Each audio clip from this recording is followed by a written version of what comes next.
Bismillahirrahmanirrahim. Assalamualaikum warahmatullahi wabarakatuh.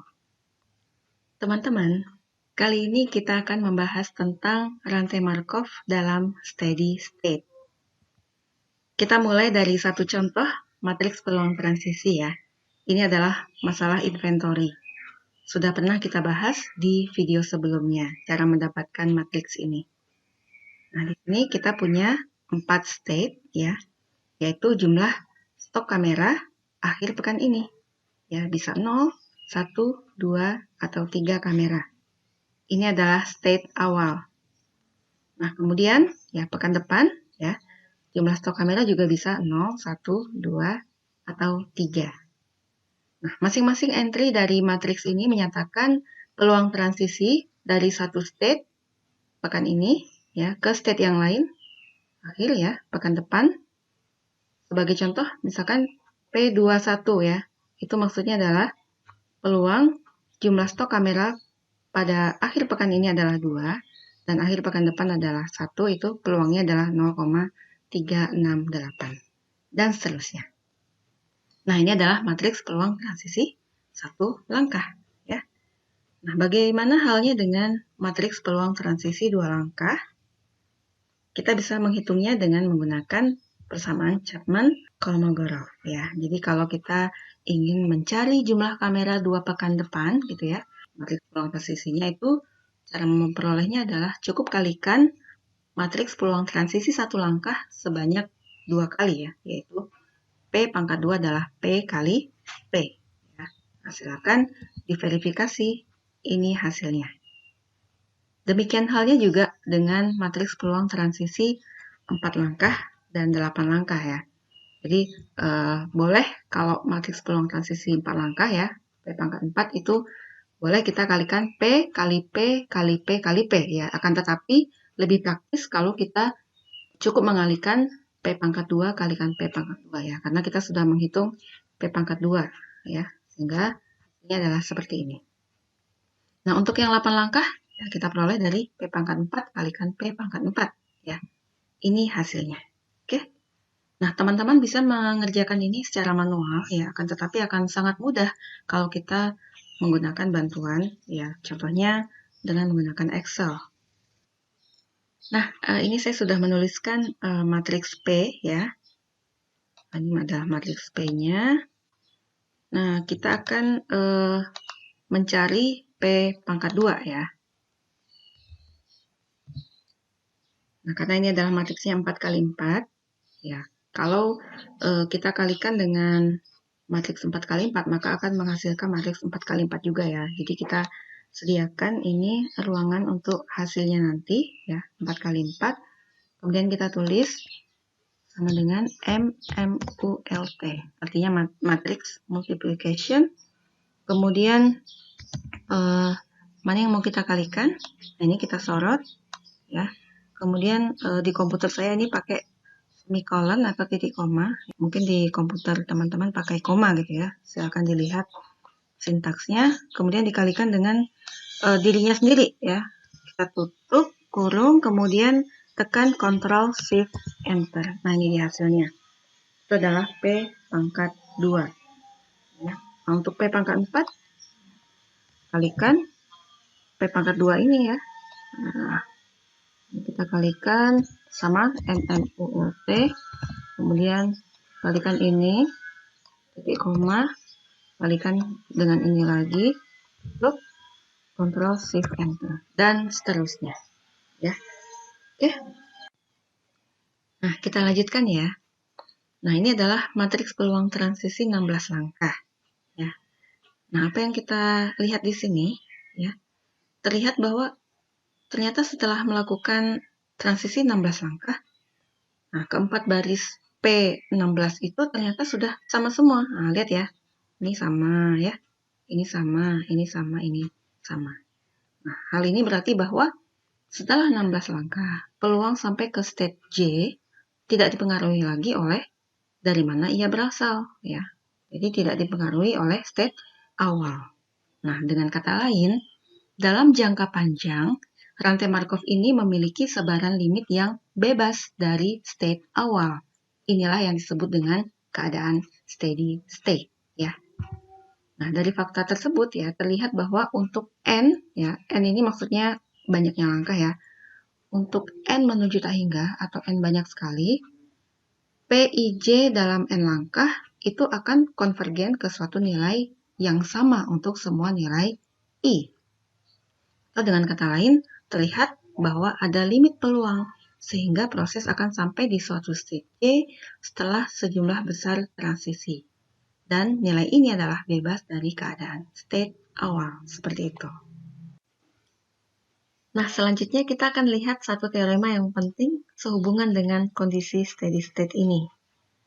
Begini bunyi teoremanya ya. Jadi untuk rantai Markov yang tidak reduksi atau irreducible dan ergodik, nilai limit ini ada dan nilainya tidak tergantung dari I. Ya. Oke, nanti kita akan bahas apa itu ergodik dan juga irreducible di video yang lain. Nah, lebih lanjut, jika nilai limit ini kita notasikan dengan Vj, ya, J itu adalah anggota dari state-state-nya, ya, 0, 1, 2, dan seterusnya, maka Vj itu adalah solusi tak negatif dan unik dari sistem persamaan linear ini. Ya. Jadi kita lihat di sini Vj itu adalah jumlahan atau sigma dari Vi Pij untuk I berjalan dari 0 sampai tak hingga ya sebanyak state ya. Ya, jadi J itu anggota 0, 1, 2 dan seterusnya. Dan jumlahan Vj itu dari J dari 0 sampai tak hingga itu adalah 1. Nah, saya yakin teman-teman tidak akan kesulitan untuk mencari solusi dari sistem persamaan linear ini ya, karena kita sudah familiar mulai dari sekolah menengah pertama. Nah, pada kesempatan kali ini kita tidak akan membuktikan teorema ini ya, akan tetapi kita langsung mengaplikasikannya ke dalam soal. Nah, kita lihat contoh yang pertama, kasus ramalan cuaca ya. Jadi misalkan, andai kata hari ini hujan, peluang besok akan hujan itu adalah 0,5. Kalau hari ini tidak hujan, peluang besok akan hujan itu 0,3. Nah, misalkan state 0 itu adalah hujan, state 1 itu adalah tidak hujan. Maka matriks peluang transisi rantai Markov 2 state ya, 0 dan 1 untuk memodelkan keadaan di atas adalah seperti ini. Ya. Ini 0,5 sudah ada di soal ya. 0,5 yang ini tentunya adalah 1 dikurang 0,5 karena tiap baris ini jumlahnya harus 1. Kemudian yang ini 0,3 juga sudah diberitahu di soal. Nah, 0,7 ini dapatnya dari 1 dikurang 0,3. Nah, berdasarkan teorema kita tadi, maka kita bisa mencari Vj-nya ya dengan menyusun persamaan linear seperti ini ya. Jadi Vj sama dengan sigma I dari 0 sampai 1 ya, karena state-nya hanya ada 0 dan 1. Kemudian di sini Vi Pij untuk J anggota 0 dan 1. Dan jumlahan Vj ya untuk J dari 0 sampai 1 itu adalah 1. Nah, kita dapat menentukan nilai peluang stasioner V0 dan V1 dengan menyelesaikan persamaan berikut ya. Jadi ini kita jabarkan ya. Notasi sigma ya, kita mulai dari J-nya 0 ya, berarti kan V0 sama dengan, nah ini untuk J-nya 0, kemudian I-nya berjalan dari 0 sampai 1. Ini hasilnya ya. V0 ya. Kemudian P0, J-nya kan 0 tadi. Berarti P00 ditambah, nah sekarang I-nya 1. Berarti VI. Nah, kemudian PI, nah J-nya kan 0. Dan seterusnya ya. Ini untuk yang J-nya 0. Kemudian silakan dikonfirmasi ini adalah untuk J sama dengan 1 ya. Hasilnya seperti ini. Kemudian yang ini dapatnya dari sini. Ya, jadi V0 ditambah V1 hasilnya adalah 1. Oke. Nah, kemudian kita ganti P00 adalah 0,5, P01 adalah 0,5, P10 adalah 0,3 dan P11 adalah 0,7. Kita substitusikanlah ke sini. Ini hasilnya. Ya. Jadi kita ganti ya, P00 adalah 0,5 dan seterusnya. Oke. Nah, kita selesaikan ya. Di sini ada V0 di ruas kiri dan sama dengan 0,5 V0 di ruas kanan. Ya, berarti ini pindahkan ke ruas kanan, hasilnya adalah min 0,5 V0 plus 0,3 V1 sama dengan 0. Demikian juga untuk persamaan yang kedua dan yang ketiga. Ya. Nah, kita selesaikan 2 dan 3 saja ya, karena di sini ternyata 1 dan 2 ini sebenarnya sama ya. Oke, jadi kita selesaikan persamaan 2 dan 3 ini dengan metode substitusi. Ya. Jadi persamaan 3 kita kalikan 0,5 dan seterusnya. Hasilnya adalah, ya ini kita kurangkan, berarti min 0,3 V1 dikurang 0,5 V1, hasilnya min 0,8 V1. Ruas kanannya 0 dikurang 0,5, berarti hasilnya min 0,5. Sehingga kita peroleh V1 adalah min 0,5 dibagi min 0,8, hasilnya 5 per 8. Setelah mendapatkan V1, adalah mudah untuk mendapatkan V0 ya. Kita substitusikan saja ke salah satu ya. Ke sini boleh, ke atas boleh ya. Kita substitusikan saja ke persamaan 3, maka kita akan mendapatkan V0-nya adalah 3 per 8 ya. Jadi solusinya adalah V0 adalah 3 per 8 atau 0,375 dan V1 adalah 5 per 8 atau 0,625 seperti itu. Ini dengan metode substitusi. Atau yang lebih elegan lagi itu dengan menggunakan persamaan matriks ya. Nah, jadi kita lihat tadi persamaan 2 dan 3. Kalau kita notasikan dalam bentuk matriks, ini adalah matriks koefisiennya ya. Atau boleh kita sebut sebagai matriks A. Kemudian ini adalah variabelnya ya yang akan kita cari. Kita sebut sebagai X. Kemudian ruas sisi kanan itu adalah B ya.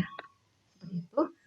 Nah, kita ingin mencari X, ya, kita ingin mencari V0 dan V1 ya. Sehingga kita selesaikan dengan persamaan matriks ya, X sama dengan A inverse B. Nah, di sini kita cari inverse dari ini, ya. Kita gunakan saja nanti Excel ya. Oke, ini hasilnya sama, ya, sama persis ya. Jadi, sama persis dengan metode substitusi kita tadi. V0-nya adalah 0,375 dan V1-nya adalah 0,625. Nah, coba sekarang kita praktikkan ya dengan menggunakan bantuan Excel. Nah, dengan bantuan Excel ya kita tulis dulu ya tadi matriks koefisiennya adalah 0,5, kemudian min 0,3, 1, ya, kemudian B-nya itu adalah 0 dan 1. Ya, boleh kita tulis di sini 0 dan 1. Nah, kita tahu ya bahwa tadi X adalah A inverse B. Nah, berarti kita cari A inverse dulu ya. Kalau ini adalah matriks A, maka inverse-nya tentunya 2 kali 2 juga ya. Jadi ini kita tulis di sini sama dengan M inverse ya. Kemudian kita sorot ini sama halnya dengan perkalian matriks tadi ya. Jadi jangan tekan enter tetapi tekan Ctrl Shift Enter. Nah, ini dia A inverse-nya ya. Nah, sehingga untuk mencari X itu adalah perkalian antara A inverse dengan B ya. Nah, ini adalah matriks 2 kali 2, ini adalah 2 kali 1. Sehingga nanti hasilnya adalah matriks 2 kali 1. Ya, jadi ini kita tulis aja di sini dengan MUL. Oke. Ya, ini kemudian titik koma kalikan ini kurung Ctrl Shift Enter. Nah, ini dia hasilnya ya. Jadi ini adalah V0-nya dan ini adalah V1-nya. Begitu ya. Nah, sekarang ya setelah kita mengetahui nilai V0 dan V1, itu interpretasinya seperti apa? Nah, untuk contoh soal kita ini ya, maksud dari V0 sama dengan 0,375 dan V1 sama dengan 0,625 itu adalah kalau kita melakukan pengamatan cuaca dalam waktu yang cukup lama ya, maka kita akan peroleh bahwa sebanyak 37,5% dari hari yang kita amati itu pernah terjadi hujan, dan sebanyak 62,5% dari hari yang kita amati itu tidak pernah terjadi hujan. Seperti itu ya. Nah, sekarang kita beralih ke contoh yang kedua ya. Ini adalah masalah inventory yang matriksnya ini sudah kita lihat di awal pertemuan tadi. Nah, andai kata kita disuruh mencari peluang transisi pada saat sistem dalam keadaan steady state, ya, maka kita terapkan saja teorema kita, ya. Kemudian kita substitusikanlah entry-entry matriks ini, ya. Silakan dicermati, jangan sampai terbalik menempatkannya. Nah, kemudian ini hasilnya. Jangan lupa ya, ruas kiri dan ruas kanan itu kita sederhanakan. Dalam artian, boleh ini, ruas kiri ini kita pindahkan ke ruas kanan. Sehingga ini menjadi 0,080 V0 dikurang 1 V0 dan seterusnya. Yang ini juga ya, jangan lupa diletakkan di ruas kanan semua. Sehingga hasilnya adalah seperti ini. Nah, silakan diverifikasi dengan menggunakan Excel. Nanti kita akan peroleh solusinya seperti ini. Oke, dan ini ternyata ya sama dengan matriks transisi 16 langkah yang di awal tadi ya. Jadi kita lihat coba ini ya, ini adalah V0, ini adalah V1, ini adalah V2 dan ini adalah V3. Nah, jadi setelah berminggu-minggu atau dalam keadaan steady state ya, peluang terdapat 0 kamera, 1 kamera, 2 kamera atau 3 kamera sebagai stok itu berturut-turut sama dengan ini peluangnya 0,285 ya, itu adalah V0, kemudian 0,285 itu V1, 0,263 V2 dan 0,166. Jadi andai kata ya perusahaan tersebut punya komponen biaya penyimpanan atau holding cost ya dalam teori inventory. Misalkan biaya penyimpanan 1 unit itu adalah $2, kemudian 2 unit adalah $8 dan 3 unit itu $18. Maka dalam jangka panjang, berapakah biaya rata-rata penyimpanan per minggu ya? Maka kita lihat fungsi biayanya seperti ini ya. Jadi kalau kita tidak menyimpan apapun maka biayanya 0. Menyimpan 1 maka biayanya $2 dan seterusnya. Maka dalam jangka panjang ya biaya penyimpanan rata-rata per minggu itu kita kalikan saja ya. 0 ini adalah biaya tidak menyimpan apapun, 0 kalikan V0 kemudian 2 ya ini kalikan V1 ya. Kemudian 8 dikalikan V2 dan $18 kalikan V3 ya, sehingga rata-rata per pekan ya, kita kan tidak tahu ya berapa jumlah kamera dengan pasti per pekan, tetapi dalam jangka panjang kita bisa mengetahui jumlah kamera per pekan itu peluangnya adalah ini ya, masing-masing V0, V1, V2 dan V3 itu ya, sehingga biaya rata-rata penyimpanan per pekan itu adalah $5,67.